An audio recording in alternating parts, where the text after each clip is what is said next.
Là, tout de suite, il est question de faire estimer les biens qui sont chers à votre cœur, des biens qui ont peut-être une vraie valeur marchande, qui sait, le tout par des experts et en plus gratuitement. Elle n'est pas belle la vie? Alors par contre, petit conseil d'amis, hein, tous les objets qui sont vendus aux enchères passent sous le marteau. Alors évitez la porcelaine. Bon, allez, suivez-moi. Alors à présent, nous sommes arrivés au Mans. Je me trouve avec Maître Nicolas Pastor, commissaire-priseur. Bonjour, bonjour maître. Bonjour madame, merci de venir nous visiter. C'est l'objet de ces journées du patrimoine, hein, c'est venir découvrir, venir à la rencontre des experts que nous avons invités tout au long de ce week-end. Les journées du patrimoine, c'est fait pour découvrir les bâtiments qui nous entourent. Et nous, on s'est dit, pourquoi ne pas permettre à tous les Manceaux et même tous les Sartois de venir redécouvrir, grâce à l'aide de nos experts, les objets qui les entourent et qui peut-être ne connaissent pas ou ne connaissent pas aussi bien qu'ils pensent ou qu'ils pensent le croire, parce qu'ils ont tout simplement hérité de ces objets, qu'ils n'ont pas forcément fait de recherche. Nous avons encore une fois invité des experts, spécialistes de leur domaine, qui sont des gens passionnés, qui sont des gens passionnants, qui aiment à discuter de tous ces objets et renseigner nos invités. Alors, justement, combien y a-t-il d'experts aujourd'hui? Enfin, ça a commencé hier, donc combien y a-t-il d'experts au total? Il y a 10 experts sur les 2 jours. Nous avons eu 5 experts hier. Un expert en timbre, carte Pokémon, expert en bande dessinée. Aujourd'hui, nous avons des experts automobiles, nous avons un expert gémologue, en horlogerie, art d'Extrême-Orient, bref, énormément de choses, hein, de tout ce qui peut représenter les objets qui vous entourent. Voilà. Alors, ce qui est important de préciser, c'est que, évidemment, tout ceci est gratuit. Et surtout, vous faites ça, vous, à l'année. Exactement, on fait ça à l'année à notre salle des ventes. Qui se trouve au sud du Mans, autour de la Rocade, de rue Roberval, dans les anciens bâtiments d'Orise. Et nous faisons ça également sur le net, puisque nous avons un site internet qui fonctionne tous les jours de l'année, qui permet à toute heure de recevoir des demandes d'expertise. On peut déposer une photo, on peut déposer toutes les informations relatives à un objet, et nous, on réceptionne l'information et on donne une expertise dès que nous avons fini nos recherches. Et donc en règle générale, pour avoir une expertise, ça prend à peu près combien de temps en moyenne? Tout dépend de l'objet, tout dépend de l'enquête qui est à mener. Nous contactons les experts que nous avons fait venir aujourd'hui exceptionnellement, mais tout au long de l'année, nous pouvons les contacter. Et alors, ils nous donnent leur avis, ils nous donnent une estimation. Parce que vous êtes généraliste, mais quand ce sont des choses bien pointues, donc vous vous adressez à vos experts. Et en l'occurrence, est-ce que c'est également gratuit lorsqu'on vous contacte, vous, pendant l'année? Tout à fait, c'est toujours gratuit. Toujours. L'expertise est rendue à titre gracieux. C'est un service que l'on rend. Nous, après, une fois que l'expertise est rendue, si le client a une bonne surprise, il peut décider de vendre son objet aux enchères à l'aide de ma maison de vente aux enchères. C'est à ce moment-là que nous aurons des honoraires qui sont prélevés sur le résultat de la vente. Très bien, formidable. Alors là, donc vous disiez qu'il y a des experts en horlogerie, si j'ai bien compris. D'ailleurs, il se passe un petit truc derrière nous. On va peut-être aller faire un petit tour. Vous m'y amenez, maître? Exactement, je vais vous présenter M. Francis Boeuf, donc, qui est expert en montres et horlogerie. Formidable. Bonjour. On dit maître aussi ou... Non. Monsieur, éventuellement. Bonjour monsieur, bonjour. Alors, il y a un monsieur en face de vous. Bonjour monsieur. Bonjour madame. Alors, qu'avez-vous souhaité faire expertiser aujourd'hui, monsieur? Un objet que j'ai apporté à monsieur, dont je connais la provenance, mais j'aurais souhaité qu'il me donne une idée de la valeur, parce que je trouve que c'est quelque chose d'original. D'ailleurs, il partage mon opinion à ce sujet. Et cet objet, c'est un objet qui est cher à votre cœur, qui vous a été transmis?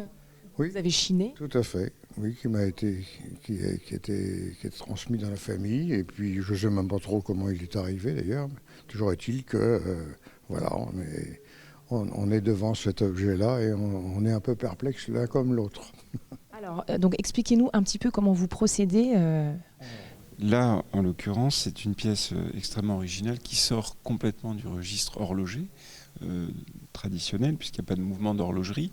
Il y a une boussole et l'heure est donnée par un cadran solaire. Donc avec cette partie qui se rabat, la pièce elle-même est en argent, avec au dos l'indication de plusieurs villes. Et c'est la première fois que j'ai un objet de ce type entre les mains. Je suis plus habitué à des montres de poche ou des montres bracelets. Et alors, donc, vous arrivez à définir de quelle époque ça peut être, par exemple? Alors, moi je pense que c'est 18e, en argent, avec un verre taillé loupe qui est d'origine. Je trouve la pièce extrêmement originale. Très difficile de donner une valeur au départ puisqu'il n'y a pas vraiment d'autres objets similaires sur le marché. Donc ça demande un peu une étude. Est-ce que ça en fait un objet rare, du coup, de fait, puisqu'il n'y en a pas sur le marché? Alors, probablement. Je dirais qu'en plus, il y a le côté émotionnel qui est intéressant parce qu'on découvre quelque chose de nouveau auquel on n'est pas habitué dans les études à traiter. Et je trouve que c'est un bel objet. C'est un objet de collection, donc qui va me demander une recherche en amont pour justement donner une valeur au plus proche de ce que monsieur espère. Alors, de fait, là, je vois, il y a un étui, donc c'est l'étui d'origine, j'imagine. Ah, c'est l'étui totalement d'origine. Est-ce que l'étui, ça donne une valeur aussi à l'objet? Bien sûr. Alors, aujourd'hui, sur les montres modernes, les acheteurs demandent ce qu'on appelle le full set, c'est-à-dire la montre, les papiers, le coffret d'origine. Ça donne une valeur rassurante à l'acheteur. Là, on est sur un full set d'époque, si on peut dire. Il n'y a pas les papiers, mais il y a quand même l'étui. C'est très rare de trouver un objet complet. Et du coup, ça ajoute une plus-value certaine à l'objet. Et là, vous considérez donc que cet objet est en très très bon état? En état parfait. Voilà. Et justement, avec monsieur, on discutait de l'éventualité de nettoyer ou non cet objet. Moi, personnellement, je suis contre. Il vaut mieux laisser l'objet, comme on dit, dans son jus, c'est-à-dire avec sa patine d'époque, et surtout ne pas toucher, ne pas nettoyer, de laisser l'objet tel qu'il est. Parce que le fait de le nettoyer, ça pourrait lui enlever de la valeur, donc. Parce que dans les produits nettoyants, il y a des matières, des substances abrasives qui risquent d'abîmer les gravures, qui sont quand même très très fines. Là, vous voyez qu'il y a eu un brossage qui a été fait, ce qui est un petit peu dommage, parce qu'en fait, quand on fait jouer la lumière dessus, on voit qu'il y a un sens de brossage. C'est un peu dommage, donc il faut éviter d'en rajouter.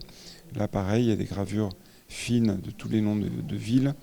Il faut laisser ça dans son jus.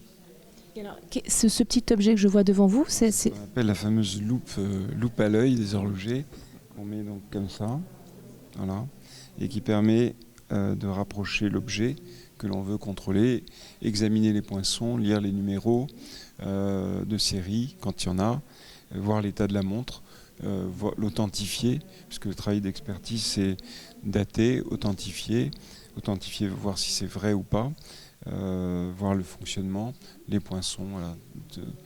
Et là, pareil, c'est des petits... Oui, j'allais vous demander, qu'est-ce que ça fait un petit peu chirurgical quand même, hein. Il y a un peu de ça. En fait, on dit aussi docteur de montre.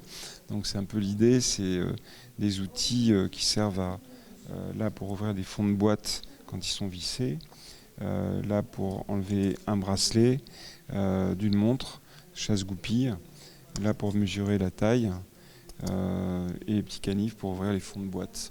Ça c'est le minimum du minimum. Un peu hétéroclite puisque ça n'a rien à voir avec l'horlogerie. Oui, ça fait un peu... Pour à des fins horlogères, on va dire.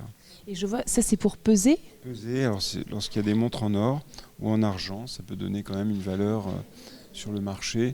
Quand une montre est en or mais n'a pas de marque, a un mouvement anonyme, donc n'a pas de valeur sur un plan collection horlogère, ça a quand même une valeur sur le plan des métaux. Donc on les pèse et ça donne une estimation aussi par rapport au poids de l'or. Voilà. Alors là, typiquement, vous disiez que c'était en argent. On va faire une simulation, on va regarder le poids que ça fait. Voilà. Et là, on est à peu près 22-23 grammes d'argent.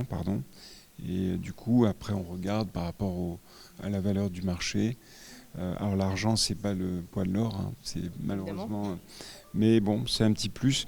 Quand on fait une fiche d'expertise, on donne toutes les caractéristiques, la dimension, l'état et le poids. Parce que le poids est quand même une indication importante. Et bien sûr les dimensions, ça c'est un rapport poids-dimension qui est important.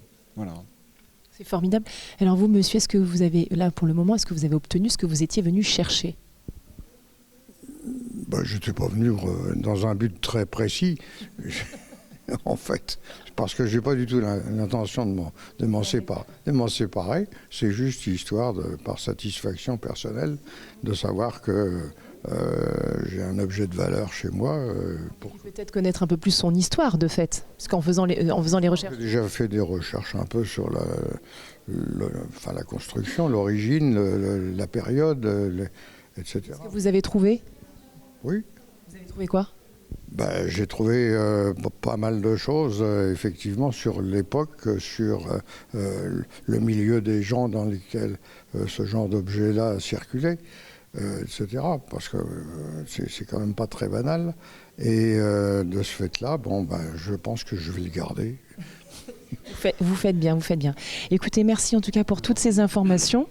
Je vous laisse à votre fin d'expertise. Ça nous donne l'occasion surtout de parler ensemble et de discuter de choses qui nous intéressent l'un et l'autre. Vous voyez, parce que là, on vient de parler de couteaux, par exemple, qui n'a rien à voir avec les montres. Et on a un intérêt particulier aussi pour les couteaux. Vous voyez. Sortir du cadre. Voilà ce qui est intéressant dans les échanges humains. Sortir du cadre.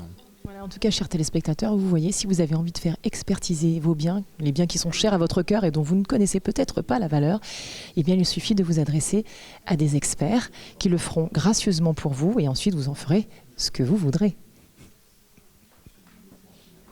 Voilà, c'est fini pour cette petite incursion dans le monde des enchères. On reste au Mans, on part entre cour et jardin. Allez.